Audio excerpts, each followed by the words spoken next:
The first week was with Kevin French. We've worked with Kevin for quite a few years. I've known Kevin since he was a student at the university, and I've watched his progression as a performer and as an artist. I knew that an area that he really was interested in was choreography. The meaning behind the piece is that it's about people with disability and what they can do and not what they can't do.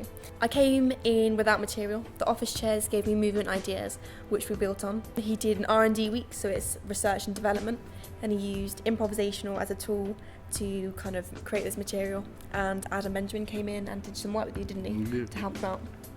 Within the group of dancers that Kevin had, we've obviously got Kevin, who's got cerebral palsy and is mostly non-verbal and has a different way of communication.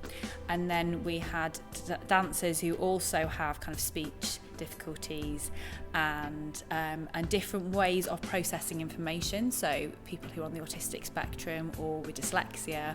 Also, there's a kind of whole array of communication issues within the room. So it was a bit of a, what happens when we put all these people in a room and how can we make dance?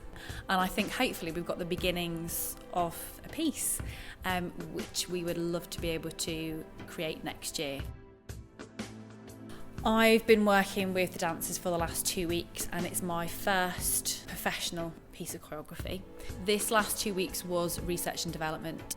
It's been amazing. It's been in some ways quite self-indulgent because we've really been able to take our time and to explore the ideas that I was interested in exploring. As an artist and as a practitioner, what really drives me, what I'm really passionate about is communication, and is about relationships between people and how we communicate, because a lot of my practice, both professional and in the community, is with people who maybe find communication difficult and how dance can open that up.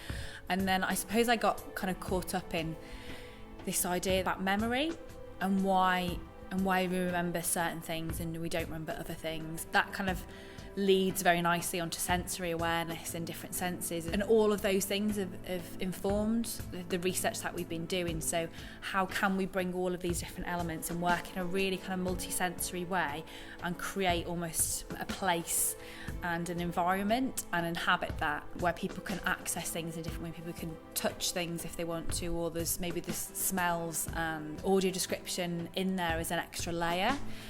So all of these are things that we've been playing with over the last 2 weeks. The first week was very much about lots of information.